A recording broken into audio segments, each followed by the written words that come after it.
Welcome po sa ating cash and cash equivalent problem solving. So, ang mechanics po ng video na ito is, i-flash ko po ang problems or questions, practice questions sa screen mo kagaya nito. Then, ipo-pause mo yung video, then you solve the problem. Pag na-solve mo na yung problem, tsaka mo siya i-play ulit. So, sa solution, isusulat ko po dito lahat ng mga concept na gagamitin natin sa pag-analyze ng problem na ito. Okay? Kagaya nito. Until the date of the check. Ang entry ng company kapag na-receive niya ang cheque, whether this is post-dated or not, or kung ready ka nang mag-solve ng problem ng cash and cash equivalent, then halika, samahan mo ako sa pag-analyze ng cash and cash equivalent.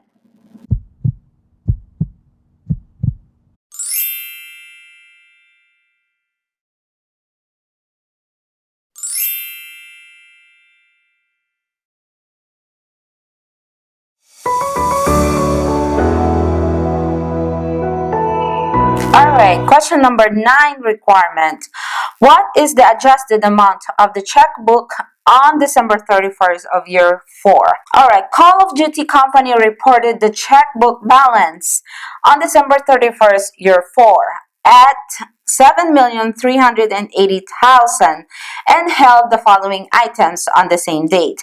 So, ang hinahanap ng problem dito ay adjusted checkbook balance. Ang unadjusted checkbook balance natin ay 7,380,000. At itong mga items na ito ay i-analyze natin one by one. Alright? So, we are going to start with the checkbook balance. Alright? Item number 1. Check received from customer A dated January 5 of year 5. Dated January 5, year 5. Included on our checkbook balance on December 31st, year 4. So, amounting to 340,000. Alright. So, ano itong 340,000? Ito po yung post-dated check na ni-receive natin sa customer. Ang post-dated check should not be included in our cash. Bakit? Kasi itong post-dated check as of December 31st, hindi pa natin siya may cash. So, hindi siya dapat included sa ating cash. So, itong 340,000 na should be minus sa 7 million na checkbook balance natin. Alright? Alright. Post-dated check from customer A. I-deduct natin yan. Another item is check received from customer B dated December 20 of year 4. Included in December 31st, your book balance. Alright, December 20. So, ang ibig sabihin, pwede na natin in-cash yan. Pwede nang i-clear ng bangko yan. So, itong check-in na ito, dapat included dito sa ating checkbook balance. Pero ang sabi ng problem, included in December 31st, year 4 checkbook balance. So, nandito na po yan. So, yan, yung item na yan, hindi natin i-adjust or wala tayong adjustment. Another item is check received from customer C, deposited December 20 of year 4, included December 31st checkbook balance, but returned by the bank on December 30, stamped NSF check amounting to 235,000. So, kapag meron tayong NSF check, anong ginagawa natin? Ibabalik natin yan sa accounts receivable. So, our entry should be, or adjusting journal entry will be debit to accounts receivable and credit to cash. So, itong NSF check should not be included on our checkbook balance. Another item is checks drawn by Call of Duty Company for payment to supplier A, dated and recorded in the books on December 31st, year 4, but not mailed until January 2nd of year 5. So, this one is undelivered check. So, anong gagawin natin sa undelivered check? Supplier A, hindi niya may cash yun kasi wala pa sa kamay niya. Alright? Kasi nga, undelivered check. So, it's the same concept with the post-dated check. dahil hindi pa niya maiing cash. So, this undelivered check should be included in our cash. Amounting to 580,000. Nung inisyo yung check-in na yun, binawas na yan sa checkbook balance natin. Pero dapat kasama pa rin yan. Alright? So, i-add back natin yan sa 7,380,000 na checkbook balance natin. Alright? 580,000 i-add back natin sa checkbook balance. Alright, last item. Check drawn by Call of Duty for payment to supplier B.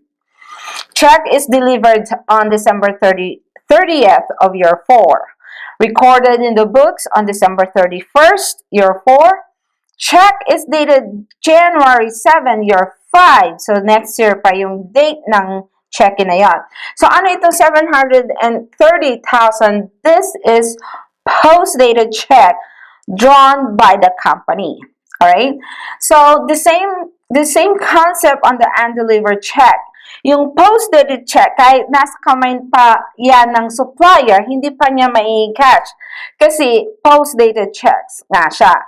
So, meanings, on December 31st, ibabalik natin yan sa cash at i-record natin ang ating accounts payable. Therefore, it should be included sa our cash.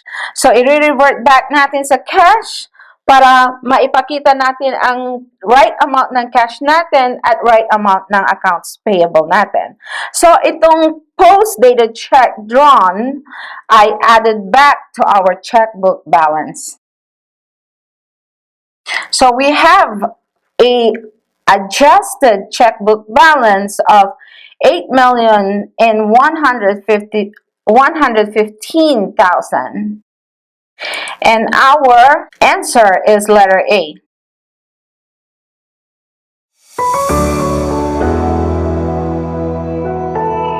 Alright, question number 10. Requirement is, what is the amount of cash and cash equivalent on December 31st, year 7? Okay, so ang hinahanap dito ay both cash and cash equivalent. Alright? Mahiwaga Company provided the following informations on December 31st of year 7. Cash on hand, syempre kasama yan sa ating total cash and cash equivalent of amounting to 1,630,000. Alright? Included in cash on hand collections from January 5th, year 8, but recorded on December 31st, year 7, amounting to 30,000. Tama ba ang ginawa ng company? Kinolekta niya ng January 5, pero nirecord niya ng December 31st. Paano nangyari yon? Yung book ng company, open pa siya. So, ang ibig sabihin, pwede pang i-record ang mga collections na nangyari ng January. So, ang gagawin natin ay aalisin natin ito sa cash on hand natin. Because as of December 31st, wala pa yung cash collections na yan. Alright? So, we minus 30,000.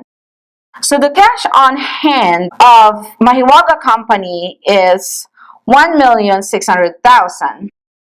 Now, another item is petty cash fund amounting to 80,000, which includes unreplenished IOUs of 20,000 and a petty cash fund expense of 15,300. So, sa petty cash funds, lahat ng unreplenished, kailangan i-record na natin at ibabawas natin yan sa petty cash fund. Ano ba itong petty cash fund? Ito po yung mga segregated na amount para sa mga small expenses ng company. Alright?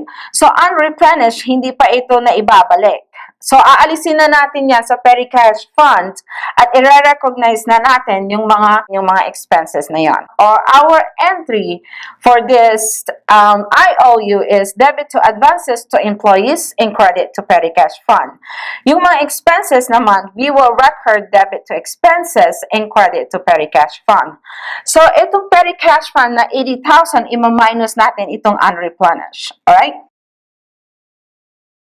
So, we have a net balance of the petty cash fund as 44,700. Alright? Yan na lang ang natitira sa petty cash fund natin. Now, another item is BDO current account number 1 amounting to 2,450,000 includes supplier's check for purchase return dated January 12, year 8. So ano itong 50,000 na ito? Post-dated check received, okay? It includes supplier's check for purchase return. So, nag-return tayo ng inventory kay supplier. Si supplier, binigyan tayo ng post-dated check. Alright? So, itong post-dated check received should not be included in our cash. So, anong gagawin natin? Aalisin natin ito sa ating BDO current account na amounting to 50,000. Alright? So, ang net na lang na natitira sa ating BDO account is 2,400,000. Alright? Now, BDO current account number 2, overdraft is 2,000. So, ito, negative balance tayo sa BDO number 2 natin. So, kapag same bank, pwede mo siyang i-offset whether this is material or immaterial in amount. Alright? So, si BDO number 2, ibabawas natin. Pwede natin siyang i-offset. Pwede natin siyang ibawas. Alright? Metrobank current account amounting to 850,000. Metrobank, alright, includes a check payment to supplier dated December 30 but not mailed till January 5 amounting to 65,000. So ano ba itong 65,000? Undelivered check. Sa undelivered check, kailangan included pa rin yan sa ating cash. Bakit? Kasi hindi nga mai-encash ng supplier dahil nasa kamay pa ng company. Alright? So, it should be included in our cash. Pero, ang sabi ng problem natin is includes a check payment to supplier. So, included na yan. Hindi nga lang na email. Alright? So, yung Metrobank na account natin, wala tayong adjustment. Kasi nga, included na po siya. Alright? And it should be included. Last item is money market placement amounting to 720,000 was purchased December 5, year 7, and is due February 28 of year 8. So this is a cash equivalent. The money market placement is an instrument, and to be able to classify this as a cash equivalent, kailangan it falls into the 3-month rule. Alright? Yung 3-month rule, yun po yung from purchase date up to the maturity date. So, ang purchase date natin sa money market placement na ito ay December 5 of year 7 at mag-mature siya ng February 28, year 8. So, pasok pa rin siya sa 3-month rule natin. Alright? So, that is our cash equivalent. Alright. So, our total amount of our cash and cash equivalent is 5,612,700. And our answer is letter C. So, dito po nagtatapos ang ating problem solving. I hope marami kayong natutunan dito po sa ating problem solving.